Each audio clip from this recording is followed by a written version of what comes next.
You did mention something about how, of course, domestic is okay, but with duty free, you are facing some challenges. Are you able to touch on those challenges a little bit?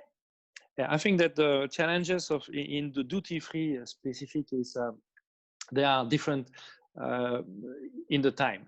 The first challenge is when this crisis happened. It was the sudden impact of this crisis.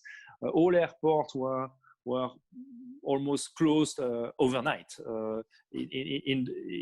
Not in the world, but the sequence was very quick for every region, and so it was a sudden impact, unpredictable and unprepared situation.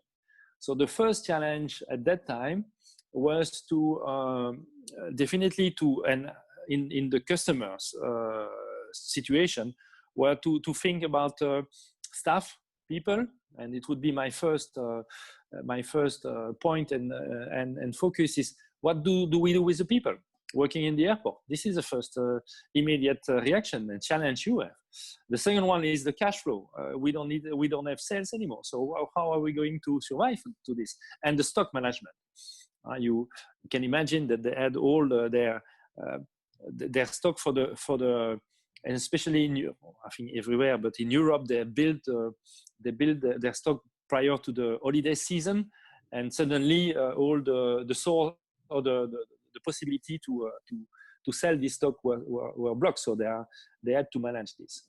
Now I believe, and my impression is that this is slightly over now, but the next challenge is coming. And for me, the next challenge is the prediction.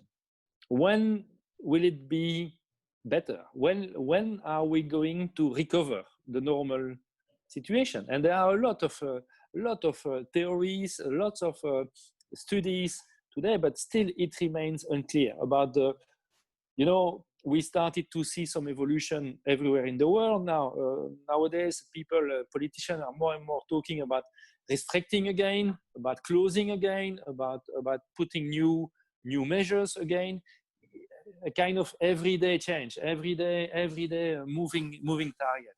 This is a big challenge because when you pass the first crisis, you need to see direction, you need to see a future, and this is today probably the most difficult one at the moment.